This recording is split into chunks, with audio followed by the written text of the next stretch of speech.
Do you ever wonder what it'd be like to live in the future, where everything is easier and there's no more harm caused to our atmosphere and environment? Me too. Scientists today are now taking steps that can lead towards this future world by using stem cell technology to grow embryonic calf stem cells into cultured meat.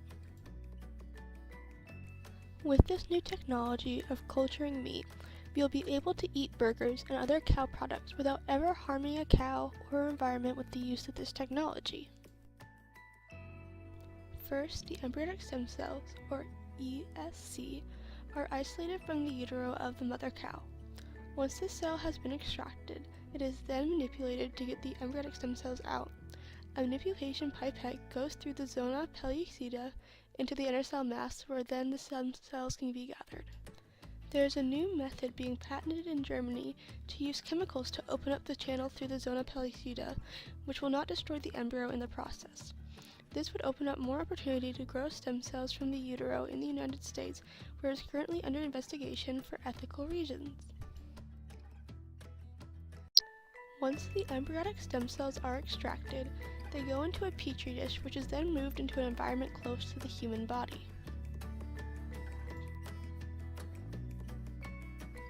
Once the cells are removed, scientists want to grow them using a formula called fetal bovine serum, or FBS, which is full of all the nutrients the cells need to grow and be healthy. The main ones are glucose, protein, hemoglobin, insulin, growth hormone, vitamin A, vitamin E, testosterone, lactate dehydrogenase, cholesterol, sodium, and chloride. Fetal bovine serum is extracted from the womb of the mother cow because it has all the components needed to grow a baby calf. The difference is that in the lab, scientists are only trying to grow the muscle tissue and not the entire cow. Proteins in the fetal bovine serum act as stability factors. The peptide chains in the proteins help the cells connect and form muscle tissue, just like you would see in a real burger. They also act as bonding agents to the petri dish. The amino acids in the protein specialize the stem cells to make muscle tissue as opposed to other tissues or cells.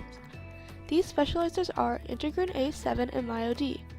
They start the process of being specialized by changing the cell's shape to fly and having them stick to the petri dish. Glucose in FBS is one of the main growth factors for obvious reasons.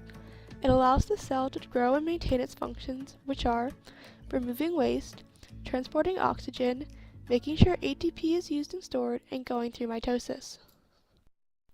Hemoglobin and insulin keep the blood and stem cells happy and healthy and growing. Vitamins, growth factors, and molecules such as sodium and chloride have a smaller but vital part of cell health. These factors keep cells growing and functioning on a smaller level. Growth hormone helps the cells proliferate at a faster rate, making the culture being ready at, you guessed it, a faster rate. The molecules sodium and chloride are useful because sodium gets transferred into the cell via sodium pump and chloride is allowed through by carriers. These help the cells maintain health. By using stem cell technology, we as a society can greatly reduce our greenhouse gas emissions. Currently, livestock are the cause for 14.5 through 18% of human-induced greenhouse gas emissions. In America alone, we emit 16.5 metric tons of greenhouse gases per person per year. This is compared to the worldwide average of 5 metric tons per person per year. You may be wondering, how does this relate to cultured meat, right? Well, with the use of cultured meat, there would be less methane, a dangerous greenhouse gas, to threaten in our atmosphere, lowering the amount of greenhouse gases in the USA.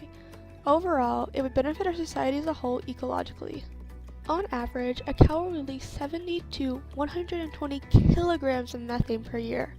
There are currently 1.5 billion cows and bulls in the world, producing 2 billion metric tons of methane and CO2. Greenhouse gases aren't the only global worry.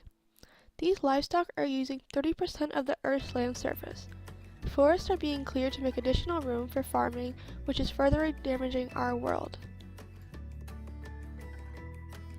What else can we do to reduce our greenhouse gas emissions?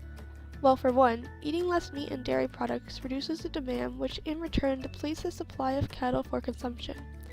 Of course, this is not possible yet on a wide scale, but is still a step into a better world.